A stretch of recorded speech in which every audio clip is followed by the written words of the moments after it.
Ladies and gentlemen, boys and girls, welcome back to X-Plane, where we're doing something different to the last couple of videos. The last couple of videos were in Europe, and they were flying the Airbus A320, the excellent jar design Airbus A320. However, today we're doing something a bit different. You are looking at a Boeing 777.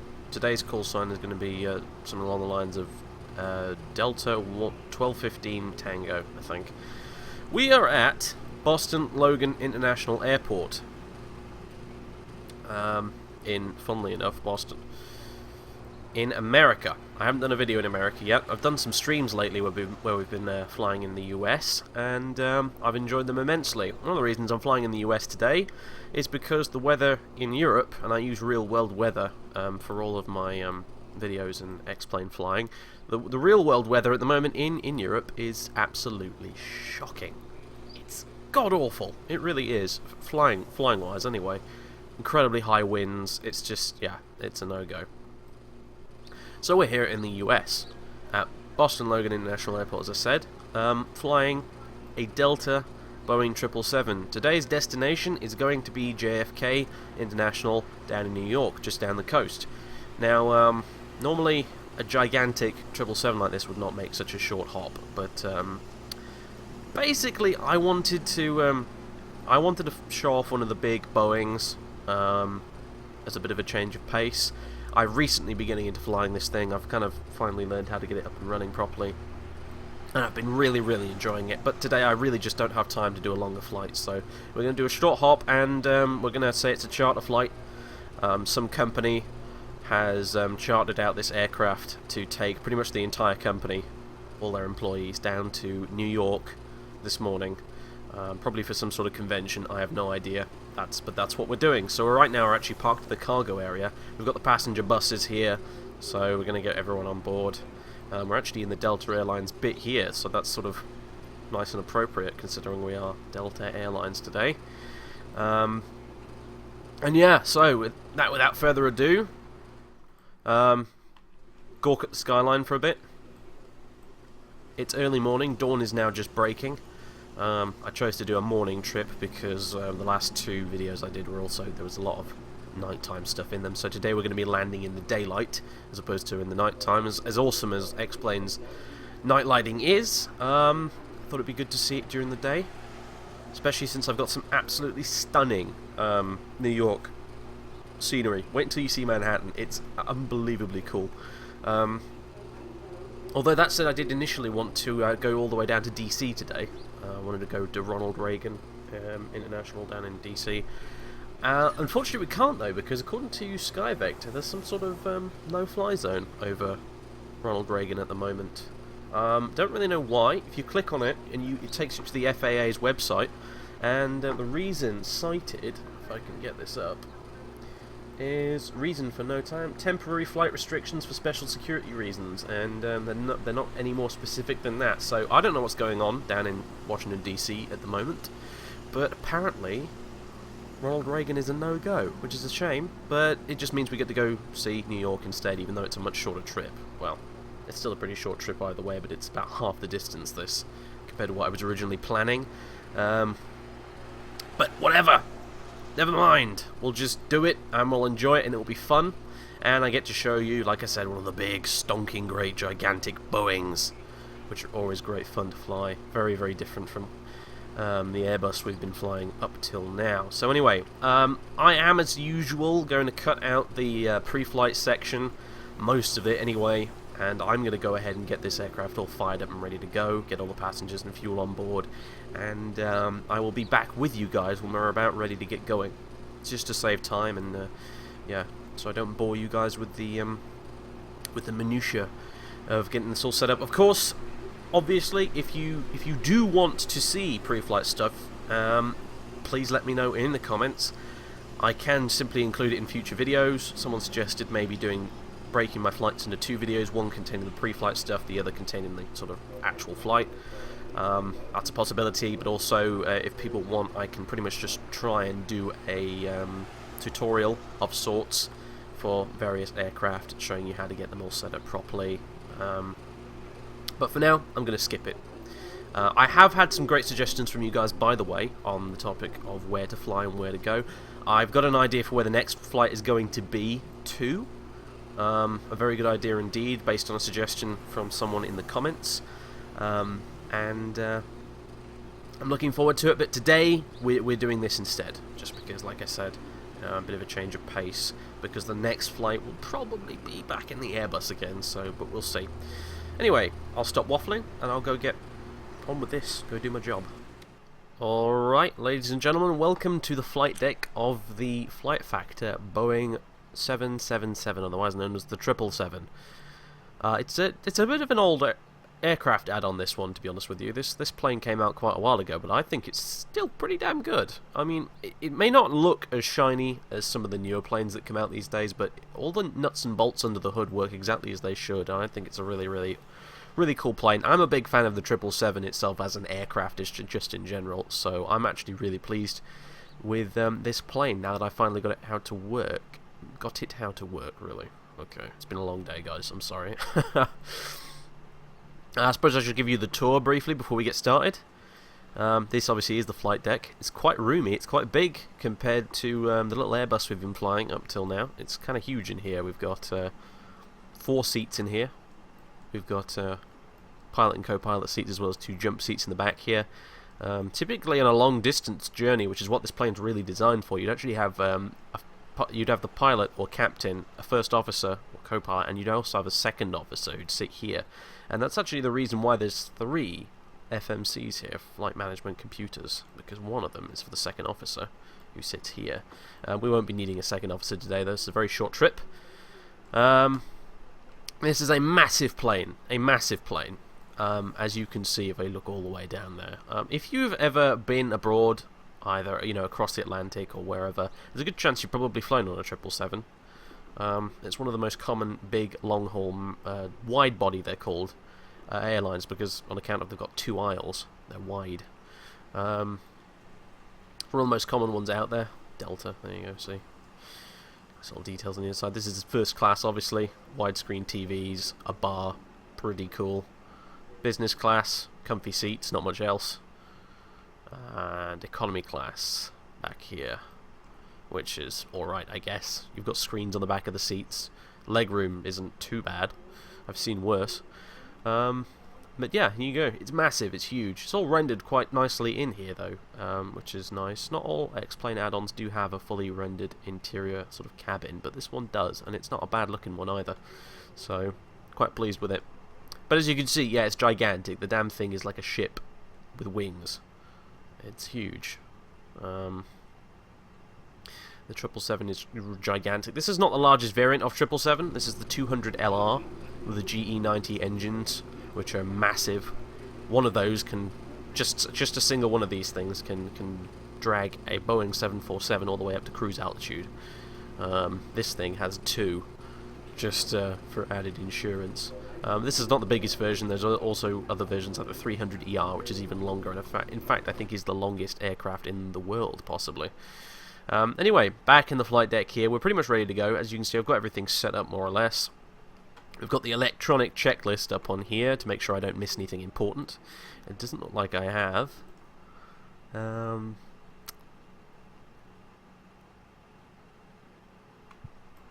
We could do with switching those on right about now, actually, according to this. Beacon light switch can go on. That's the red rotating light on the top of the aircraft, and the other one on the bottom as well. Everything else looks good. Have I already set the trim? I have not set the trim. Trim is 5.75 units of trim. I can adjust that now with my yoke. So I would say that's probably about 5.75 units. Parking brake is pulled, excellent. And that's pretty much it for the before start checklist.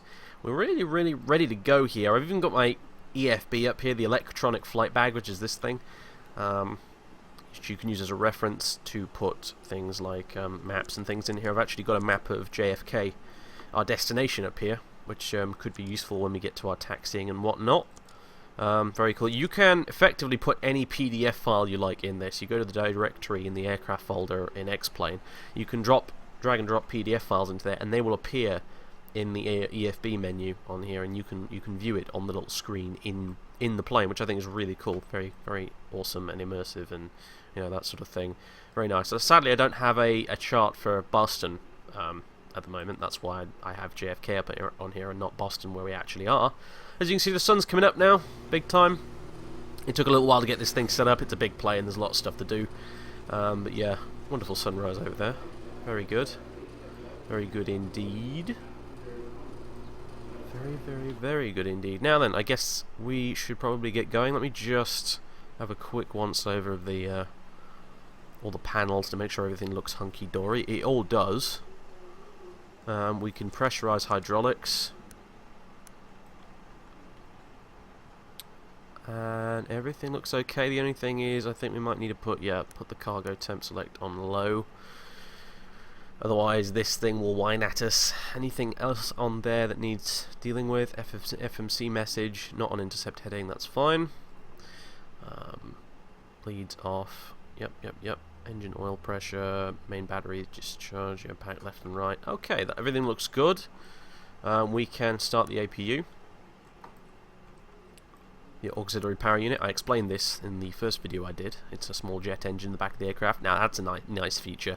You'll notice that the screens and everything flicker, and that's not a bug. It's what actually happens, because power on the aircraft is transferring from the ground power unit outside over to our auxiliary power unit, and as that transfer happens, everything flickers briefly. Very cool. So we can disable primary external power. There you go, the flicker again. And we can actually get rid of all the junk outside. So we get rid of the GPU, we can pull out the chocks, make sure all the doors are shut. They are. You can also get the doors screen up on here and verify it's all good, and it is. So yeah, I can press that to get more info on the engine and things like that, which might as well, since we're about to start it up. And we're ready to push back. So I summon thee, mighty Tugmaster. We're going to need the large shop for this one, because we are a big bloody plane. So I'll close that and we shall call. Oh, and I also need to get rid of all this other stuff from the ground handling plugin. Oops, hide all. There we go. I'll pretend I already got rid of that stuff. So we're taking off on runway 33 left, I think, this morning. Yeah, that is correct. 33 left. Should say it on here. Yep, 33 left. Very long runway. However, we are going to be doing a flaps 20 takeoff. I don't know if that's because we're quite heavy. I'm not sure. I suppose we are a little heavy. I use fuelplanner.com to do the fuel for this thing, and fuelplanner.com has a habit of giving you way more fuel than you actually need, but better than more than less, I suppose. And we've also got a fair old bit of cargo, so yeah, we might be a bit heavy this morning, actually, in spite of it being a pretty short trip. Alright, we'll get you... I did say call. He's being a bit weird, isn't he? So yeah, flaps 20 takeoff. I've never done one of those before in this plane, but it's the only thing the FMC would accept. It wouldn't give me my takeoff speeds if I put in anything less than flaps 20 with a standard sort of fully rated takeoff as well. We're not derating the engines to save engine life or anything. We're going maximum power on this takeoff. So yeah. What is he doing? He's just driving in circles like a loony. Let's try that again. This thing has a built-in pushback thing, but it's cooler to actually use Tugmaster and have the little vehicle lock onto you. Personally, I think, even if he drives through a bunch of pallets and crates and things. Like a pro. Come on, dude, you can do it. You can do it. This is going to be a little awkward pushback, actually, because we're sort of stuck into a corner here. So we're going to have to sort of push off and then off to the right there, and I think we'll just sort of stop, and then I'll turn the plane myself once we're ready. Okay, looks like we're good this time. Stop monkeying around. We got rid of the drunk driver, and we've replaced him with the regular one. Parking brake is off, and we can start going backwards, and I think immediately off to the right here. So now, we need to start the engines. Auto start is already on. We need to get these fuel control switches to run. I think that's how you do it in this plane. And start engine number 2. It's quite quiet to start with up with this thing, but once they get going, they're pretty decent sounding engines. For those that are wondering how I fixed my problems that I was having when we did this on the stream, this plane, basically we had a problem where I couldn't arm VNAV this thing here. The plane wouldn't let me do that, and that's kind of important because that's what governs the vertical movement of the plane with the autopilot, according to the flight plan in your FMC here. And that's flickering again as the right engine generator comes online. Now you can hear it spooling up. It's massive GE90s, incredibly powerful engines. And I think we will actually stop the tug here. Unlock. Bye-bye. Parking brake back on. With this particular plane, I don't know if it's how realistic it is, but with this particular plane, if you don't have the parking brake in, even with the engines idled, it will start to move by itself. So I don't know if that's just because these engines are really goddamn powerful, or whether that's just a glitch. But that's just the way it is. Okay, looks like, yep, this should level off at about 27 N1. Looks good to me. Let's get number 2. Sorry, number 1. I always get that wrong. Going.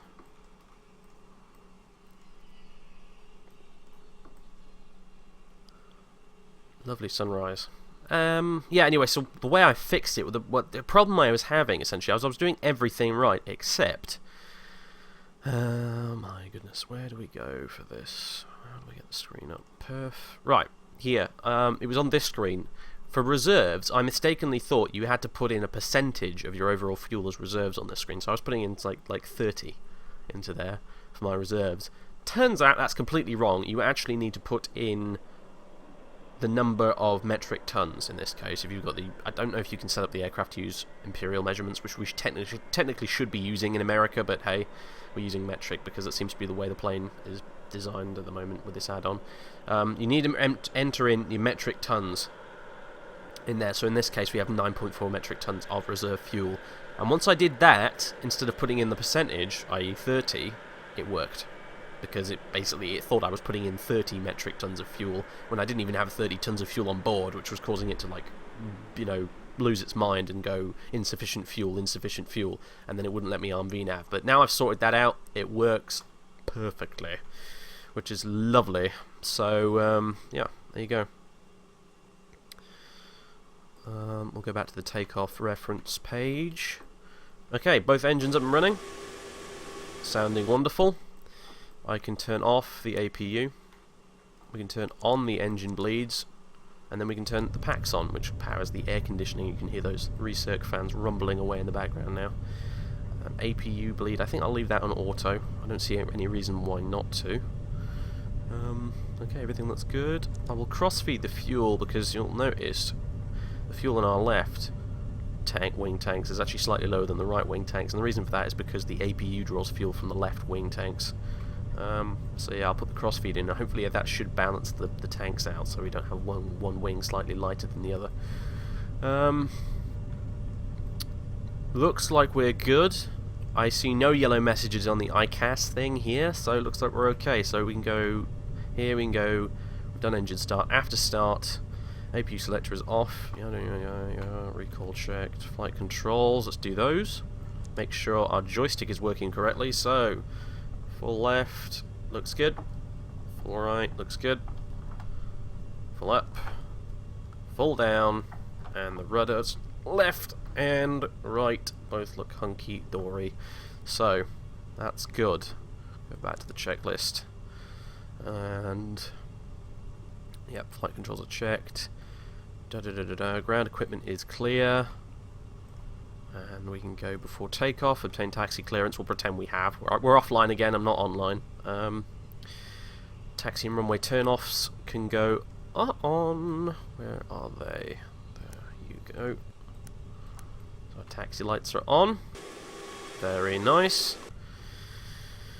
And parking brake, we can release that when we're actually going to go. Flaps, they're going to be, we want to put them in the takeoff position, so that's actually going to be 20 today, which is pretty crazy. I'm going to have to be Johnny on the freaking spot retracting these things after takeoff.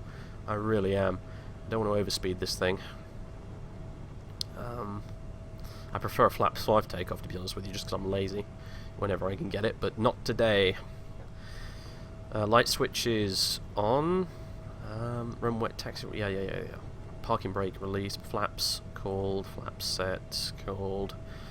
Accomplished takeoff checklist. That is it. I will bring that over to takeoff now, and we will get going. So, flaps are still traversing. You can see it on here. Now they've reached 20. Excellent. You can see them out here. That also brings the slats on the front of the wings down, which allows this plane to fly really freaking slow if it wants to. Create lots more lift. Anyway, parking brake. Out you come. And now we need to make a right immediately. And as you can see, yeah, the plane is already moving under its own steam without any throttle applied by me. Again, don't know how legit that is. It just seems to be the way this particular aircraft works. I can also press 9 and get a taxi cam up, which I think these planes do have in real life. It's mounted up here on the tail. Helps taxiing a monstrously huge thing like this, so I think we want to go this way. Roughly speaking, I don't know the exact taxi route. I don't have a map of Boston up here, unfortunately. I could get one up on Navigraph, but I'm too lazy, so we will just use this to kind of just vaguely get myself into the area of the runway. One way or another. And I don't think I'll bother boring you with the entire taxi. That thumping noise, people ask what that is. It's supposed to be the aircraft nose wheel going over the taxiway and runway lights, basically. Although we're not actually going over any right now. That's just the way the sound effects work, you know. But hey, yeah, I've been having some issues with some of my American scenery lately. It seems to be the scenery itself ain't a problem with it, except for the fact that it keeps overlapping with the X-plane default scenery, unfortunately.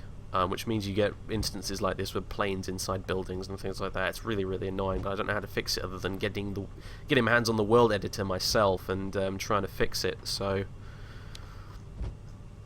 which I don't really know how to do, but it might be something I do in future, just because I really hate this. I don't know why the airport creator. This is free scenery, by the way, so I can't really complain too much. But I don't know why the airport creator didn't put exclusion zones down to get rid of the default scenery overlapping it. But never mind. It's possible this is older scenery, and therefore back when it was made, there wasn't any default scenery here to overlap with. But hey, I'm just gonna I'm gonna get all my panel lights and shit set up because we've got the dome light and everything on at the moment. Turn that down. We don't really need the lights on so much because it's going to get much lighter as we go on. Anyway, that yucky default braking noise. I really don't like that very much, but hey, it's an old add-on, so it has old default sounds for a lot of things. Anyway, I'm going to skip ahead now to when we're ready to get onto the runway, because I could be here for some time. This place is kind of big, so I don't really know my way around. So I'll be right back, folks. Okay, right, so a bit of a mistake on my part. Apparently 33 left is not an active runway that's actually in use. According to the charts I've had a look at, because I had some trouble locating it, and there weren't any runway letters for it, and then I realised, oh, it's because it's not in use anymore. 33 left is not a runway people use to take off from. They come in the opposite direction, down 15 right, which is effectively the same airstrip, but in the opposite direction. But yeah, so instead we're going to be taking off 22 left. Unfortunately, having changed it to 22 left, I can't get any V-speeds anymore. I've kept it at flaps 20. I don't think we'll have too much trouble taking off, honestly. So I'm going to go with a V1 and VR sort of rotate speed of around 130. I think we'll be fine. If we crash and burn, my bad, but it's just a sim, so who cares? But yeah, for whatever reason, the FMC doesn't want to give me V-speeds, which is odd. I've still got my old V-speed of V2 speed, sorry, of 151 dialed in there, so I know what that is. I'm going to go with about 130, and I think we should be just hunky-dory. So we're pretty much ready to go. I'm going to arm the speed brake, Set the auto brakes to RTO. Landing light switches need to be on, and they are now. Taxi light switch can go off. Align airplane with the runway. Yep. Strobe light switch doodle-doo-doodle-doo on. Transponder mode TARA. Forgot to do that. Not that it matters because we're not online or anything, but hey. Takeoff clearance is pretend it's received. Lapse time selector. We can set the clock to run. I always forget to do that normally, but hey. Brakes release, advanced throttle, blah blah blah blah. The rest of this stuff I know. We're good with that. So anyway, off we pop, ladies and gentlemen. Let's take out the parking brake. Let's throttle up to about 55% N1. Let the engine sort of sync up. Make sure there's no problems with them. Looks like they're good. So I can now hit toga for takeoff. Go around thrust, and off we go, boys and girls. Apologies if there's a lot of background noise at the minute. Someone's watching the telly downstairs and it is stupidly loud. I don't know what they're doing with the volume control, but they need to slap, if I'm being honest. Alright, we've got some throttle problems. Let's just put that up to max. Probably because there's no V-speeds, if I had to guess. Alright, we're ready to rotate already, so yeah, like I said, I didn't think we'd have any problems getting up there. Positive rate gear up. Flaps up.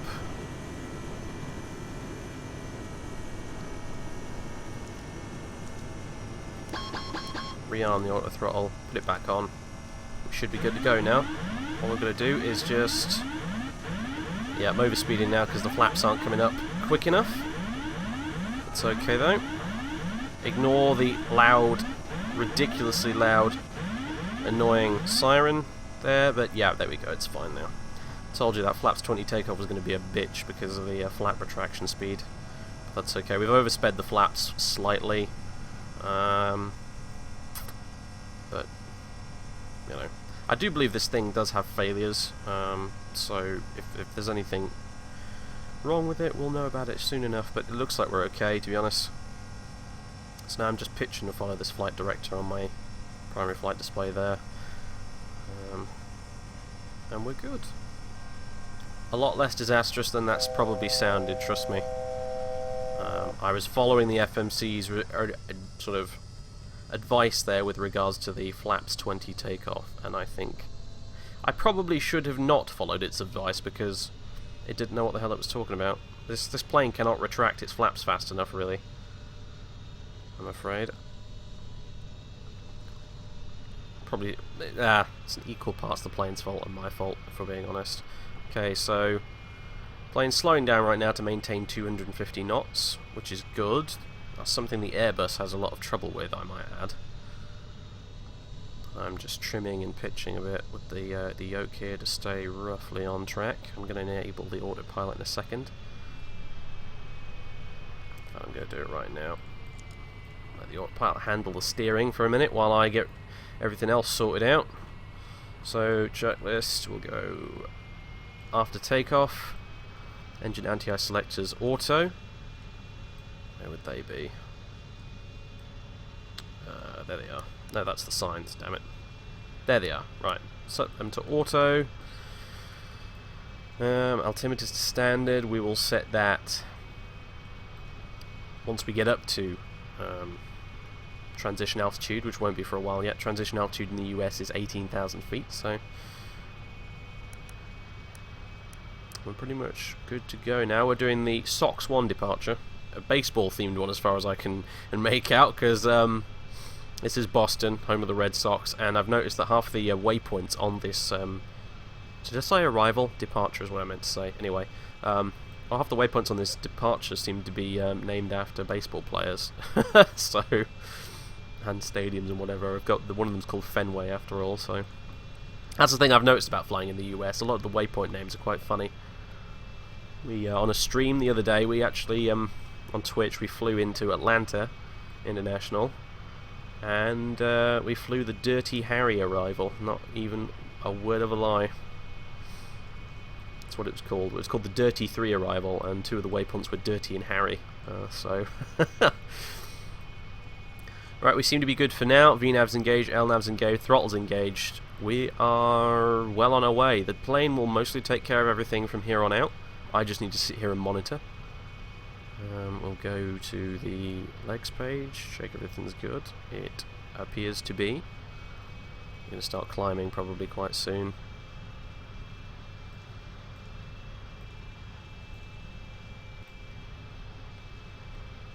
And yeah, I guess I will see you guys when we're about to arrive. There's not much else for me to do at this point other than provide you with some lovely elevator music, some nice cinematic shots, and then I'll be back for the arrival into New York. So, TTFN.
Okay, ladies and gentlemen, top of descent is coming up very shortly. The way this Boeing works is that I've set in the altitude we're going to go down to, which is, in this case, our final approach fix height. And the aircraft should now start descending all by itself. Now I've set this in. Unlike an Airbus where you actually have to press a button to make it go down. So, top of descent, TD there, on the green circle, that's coming up. And any second now, the plane's going to start going down. And we need to be at 12,000 by CCC up here, triple C. I might punch in a holding pattern there just to make sure we don't go beyond it without being at 12,000.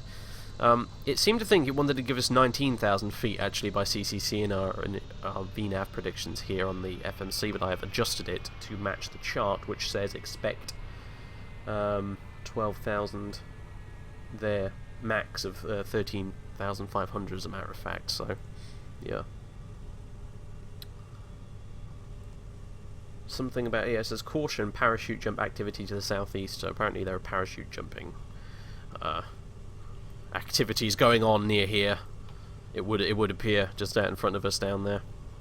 And then we follow that. Once we've got ourselves to 12,000, we'll go down further and further and further.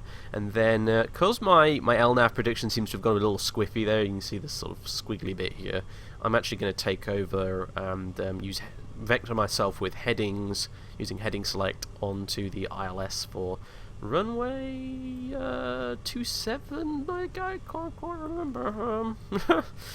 Which one is it? 31 left, even. Okay, I was completely wrong. Yeah, ILS 31 left. And, yeah. And I will do it that way. It seems to be a common problem with this aircraft I've noticed. Maybe it's something I'm doing wrong, but it seems to really struggle with these final approach fixes and the LNAV for it.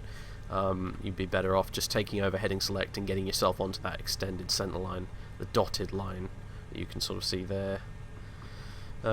yourself, because in reality, if you had ATC with you, as you would if you fly online on VATSIM or on Pilot Edge, they would in fact give you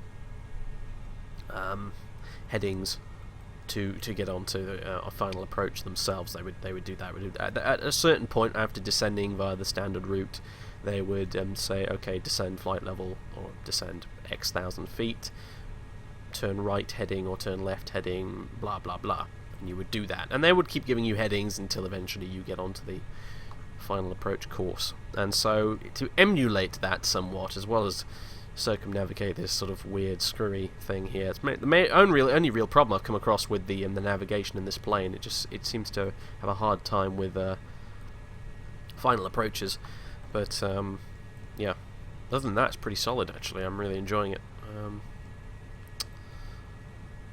We've got the descent procedure checklist here. I've pretty much sorted everything out. We can set the auto brake though if we want to let's go 2. Seatbelts on, yeah, I suppose so.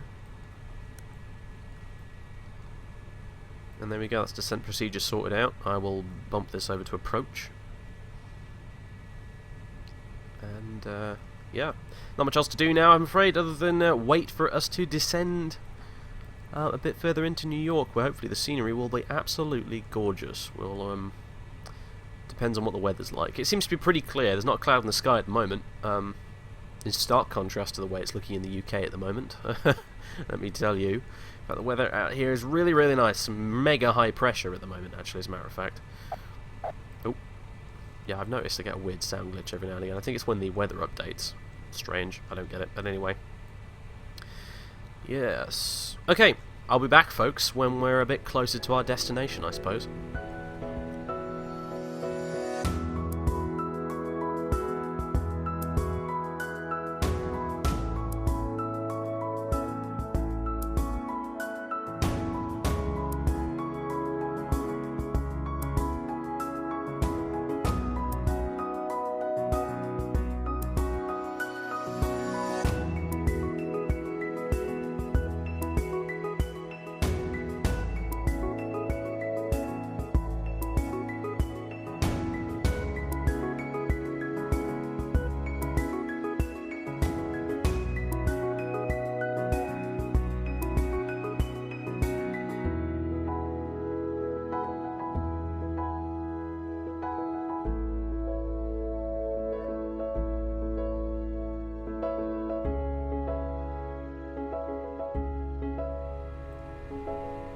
Alright folks, we're nearly there. We're going to cross over JFK itself, and then we're going to make a left, and then I'm going to activate heading select, and then I'll bring us around for the approach to this runway here, going across there. We will be coming in across all these buildings, across the river, and into the runway.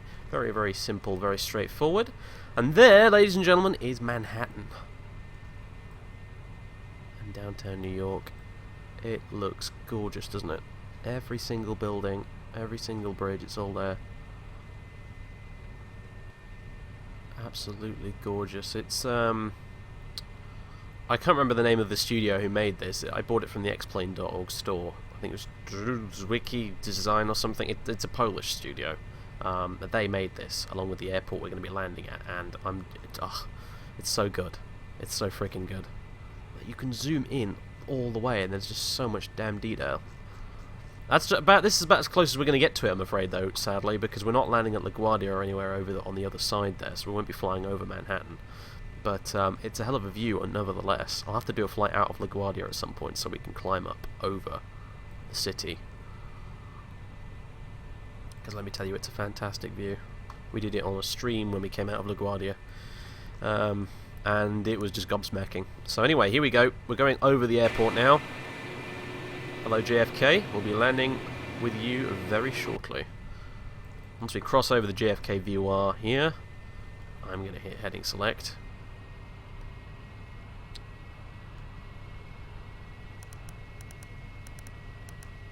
I'll let it do some of this turn actually. I'll hit heading select to, yeah, about there.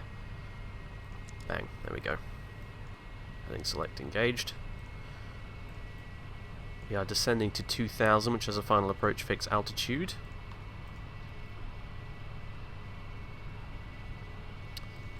this into nav mode so we can see a bit more of our surroundings. There we go. We want to get to here, Zax, at 2,000 feet, and then we'll acquire the localizer and the glide slope. Gear flaps will come down and we will begin our final approach. It's all pretty simple really. I've done this a couple of times, but you'll have to forgive me for any mistakes, a bit like that awkward takeoff we had, which was honestly fine. Our flaps have retracted and everything. They do not appear to be broken at all, but yes, I do wish I hadn't gone with flaps 20 as the damn FMC had suggested. In the end, 15 or even 5 to be honest with you would have been enough. That was a very long runway after all, but hey, never mind. And these are very powerful engines. This plane, when it's lightly loaded, i.e. not for a round-the-world trip, will take off very quickly, especially without a D-rate. Anyway, our landing speed is going to be 140, flaps 30 degrees. Let's come out here a bit. Still descending, not very quickly though. Less than 1,000 feet per minute. Could do with maybe descending a bit more than that, but hey. I'm going to bring our heading select around here. Going to make a left now. Fly parallel to the final approach course. Our missed approach altitude will be worth setting as soon as we do get to 2,000. Missed approach altitude is going to be 1,000 feet. It would appear, yes. That's quite low actually for a missed approach altitude, but I'll need to remember to set that in there in case something goes wrong when you need to go around. Okay, now turning on to our final course, just slightly ahead of Zax here. I'm going to arm localizer so that the aircraft will pick up the, you'll see here it's in white underneath heading select, so to let us know that it's armed. It will become activated as soon as it picks up the ILS localizer. This is kind of visual approach weather though, to be fair. In fact, it's perfect weather for visual approaches. However, I didn't bother to check if there was a visual approach we could have done for this particular runway. I'm going to guess maybe not. There aren't a lot of visual references out here, to be honest with you, because we're coming in from the sea, so we'll be doing a standard ILS European style. I think we had a choice of ILS or RNAV, which are essentially both very, very similar, so it's all instrument based. Sometimes you do get fun visual approaches though in the US. Alright, still gotta wait for that. There it is, localizer just came alive, it's locked. The plane is now turning by itself onto the intercept course. I'm gonna go ahead and arm approach as well, which will keep us locked on the localizer, or it should do. I think it's just lost it now. Oh dear. Actually no, it does look like it's in localizer mode, so it's turning onto the localizer, and glide slope has now become armed there, so the altitude will start being controlled by the glide slope once that becomes alive and the aircraft picks it up. I'm also going to slow us down to 180. This is not an Airbus, so we don't have approach mode, and therefore we don't have green dot speed, so this is something that caught me out actually when I did my first flight in this thing. I almost landed way too fast because I forgot that there was no kind of green dot mode with it all fully automated. I have to manage the speed myself. So I'm lowering it to 180 now, which means we can get flaps 1, which essentially just brings down the slats on the wings. In fact, we can go ahead and go to flaps 5, and as soon as we get the glide slope here, we can actually go gear down flaps 20. That is the standard procedure as dictated by the little checklist here for the 777. So as soon as glide slope comes alive, and it will do very, very shortly, that's what we're going to do.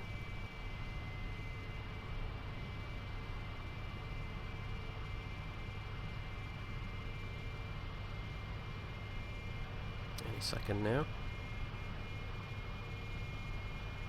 I can bring us down to flaps 15 now if I want to, actually. I suppose I might as well.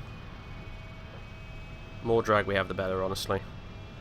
You want to slow down as much as possible rather than come in too fast.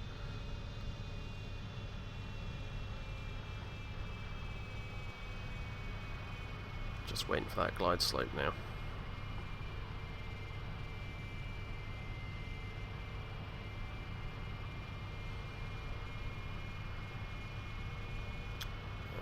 Right, actually, looking at the chart on my left-hand monitor, which unfortunately you guys can't see, We won't actually be picking up the glide slope until we get to the Meals waypoint just ahead of us here. So actually, I was wrong. I thought we were going to pick up the glide slope at Zach's, but that's actually wrong. It's a very sort of...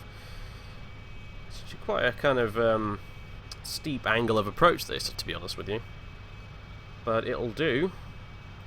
Let's just get ourselves nice and slowed down, I think, in preparation for it, mostly. That's all we can do, really. Let's go down... can I... yeah, 160 is doable.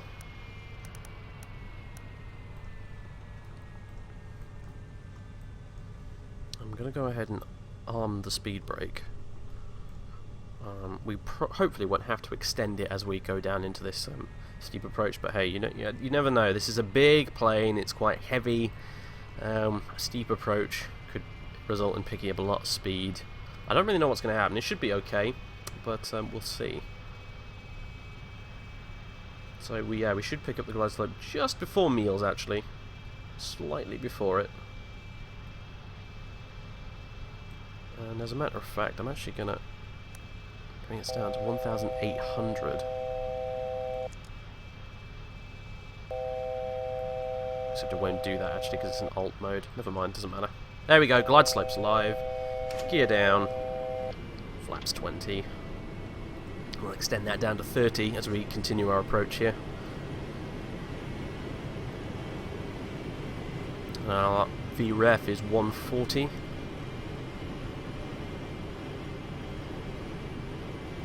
So if we lower our speed to about 145 or 142 or something like that. Yeah, 145, that should be okay for our V approach speed.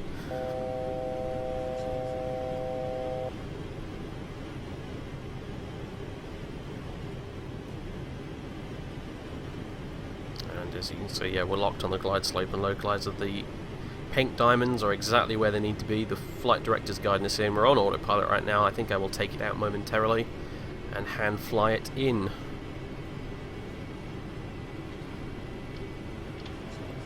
Let's just get flaps down to 30. Let that extend. That bar to fill up there, and then I will take over. Tricky to land in an Airbus, this thing, because you have to trim it yourself.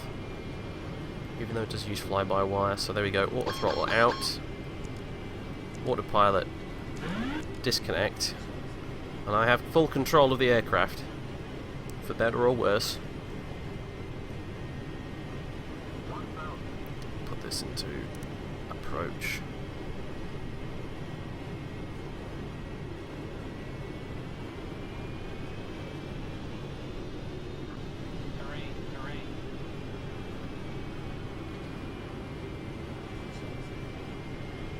This might be a bit of a scruffy landing, folks, I'm afraid, but I'm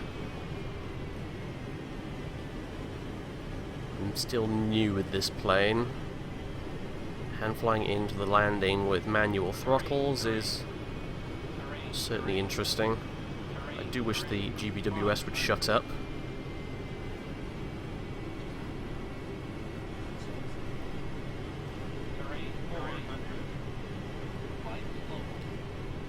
A bit below the glide now, but doesn't matter too much. I'm using my eyeballs more than the instruments at this point. Approaching minimums. Minimums.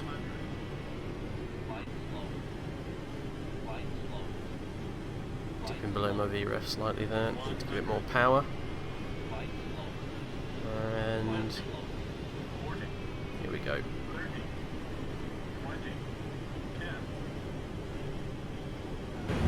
There we go. Bit of a thud. Smooth derotation. Idle reverse. Auto brakes, let them do their work. Got a clap from the passengers anyway, so can't have been too bad.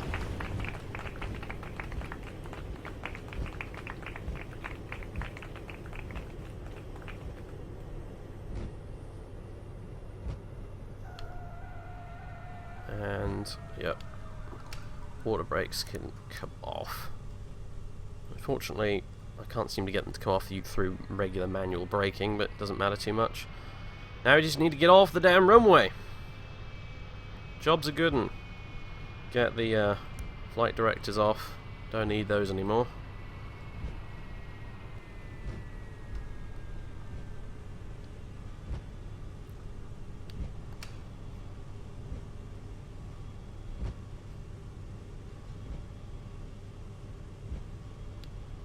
Make it right here.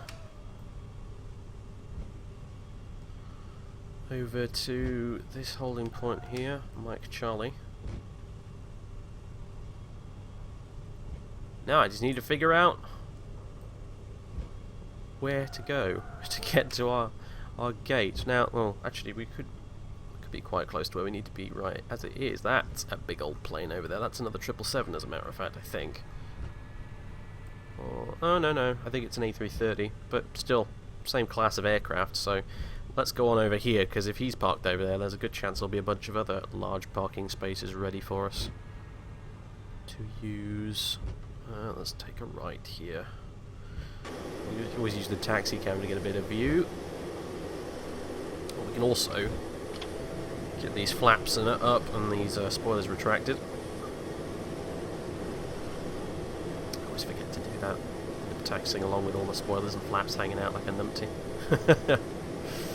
Yeah, this looks like the stonking great big parking spaces. These are the ones we want. Over here on our left. Excellent. We can get these off. We can get our taxi light. Oh, yeah, on. Strobe off. And start the APU. Somewhere over here will do. Oh, that's an A350, my bad. That's a really kind of cool plane. There is an A350 made by the same guys who made this, actually, available for X-Plane. However, it's still kind of in the early beta phase, and I'm not ready to jump on board with it yet, but it does look cool. Very modern aircraft. Very modern. Lots of touch screens and widescreen monitors in the cockpit. Very bizarre, in my opinion, actually, but something I'd like to have a go at some point. Okay, any of these will do, I suppose. Take this one over here on the right.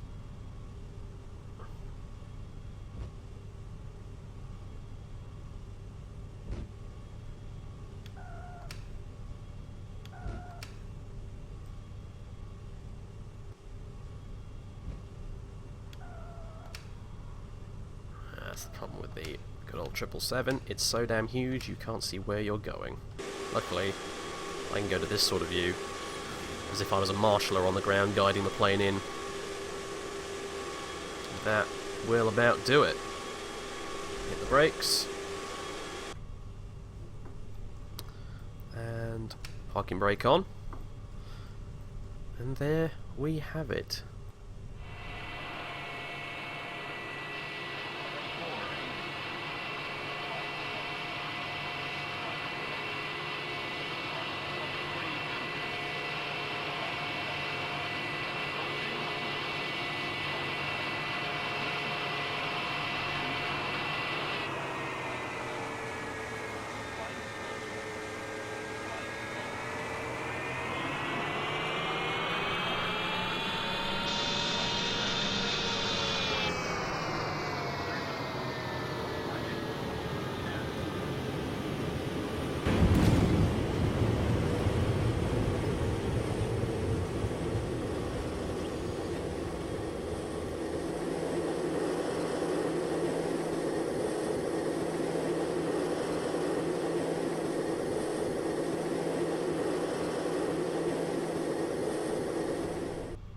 Okay, well, now we're here, we can make sure the APU is running. It should be. Yes, it is indeed. Make sure all of this is ready to go. And yep, we will kill the engines. Goodbye, engines. Goodbye, wonderful, gigantic GE90s. They spool down awful quick, don't they?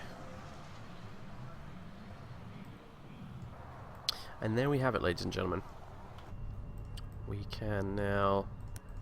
Oh, those were already off, my bad. We want these off. Beacon goes off. Nav and logo can go on, although we don't really need the logo because it's the middle of the day. And that is all there is to it. Pretty much. I can get a GPU plugged in. We can get stairs, we can get a passenger bus, we can get chocks. We can even go to ground handling here, and it's the bleeds coming offline because the engines are off. No need to worry about that, it's normal. And anyway, ground handling, control panel, we can get stairways, we can get a van, we can get more buses, and we can get loaders to unload all of the cargo, cones, everything's looking good. Here they come all driving up. Can even get the doors open, might be a good idea. Seem to only be able to open these four here. You can't open the ones at the front or at the very back, which annoys me ever so slightly, but it's not really a big deal. Here come all the loaders driving through the passenger bus. But hey. So there we are, ladies and gentlemen. Welcome to New York City. Specifically JFK International Airport. Where the local time is, I have no idea. Some point in the morning. We jumped in and got this airplane up and running around sort of 6 o'clock in the morning. According to UTC, it would be, which is what this is set to.